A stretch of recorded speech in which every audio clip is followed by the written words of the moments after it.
بسم اللہ الرحمن الرحیم۔ ایک ضروری مسئلہ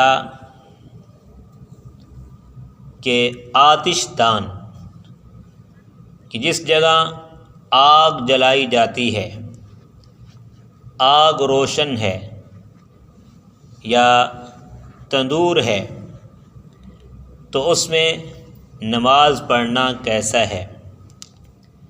تو مسئلہ یہی ہے کہ جس جگہ پر سامنے آگ جل رہی ہو، چاہے وہ تندور ہے یا آگ کے انگارے سامنے رکھے ہوئے ہیں، تو وہاں پر نماز پڑھنا مکروہ ہے، کیونکہ یہ مجوسیوں کی عبادت سے مشابہ ہے۔ اگر کوئی اور جگہ ہی نہ ہو تو پھر مجبوری ہے، وہاں نماز پڑھنا جائز ہے۔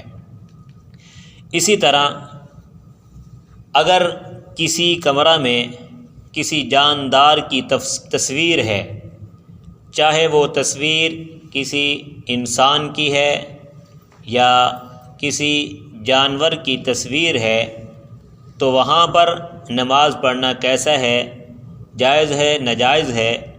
تو اس بارے میں مسئلہ یہی ہے، کسی جاندار کی تصویر کے سامنے نماز پڑھنا مکروہ ہے، خواہ اس کی طرف توجہ جاتی ہو یا نہ جاتی ہو۔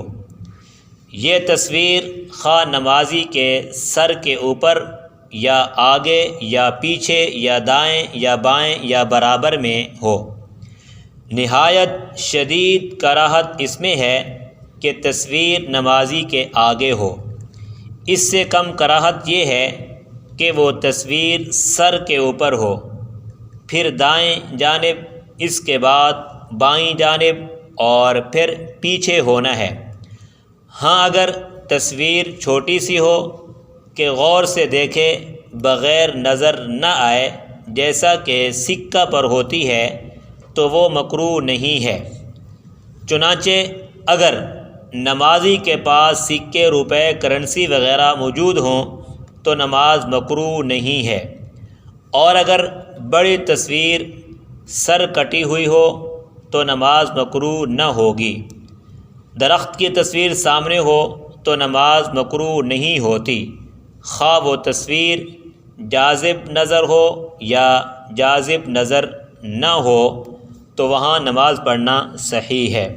تو اس لیے تصویر والے کمرے کے اندر نماز نہیں پڑھنی چاہیے، کیونکہ اللہ کے حبیب صلی اللہ علیہ وسلم کا ارشاد گرامی ہے کہ جس گھر میں کتا ہے یا تصویر ہے، اس میں اللہ رب العزت کی رحمت کے فرشتے نہیں آتے، لہٰذا ایسے کمرے میں نماز نہیں پڑھنی چاہیے۔ اگر تصویر لگی ہوئی ہے تو اس کو پہلے اتار دیں، اس کے بعد وہاں نماز پڑھیں۔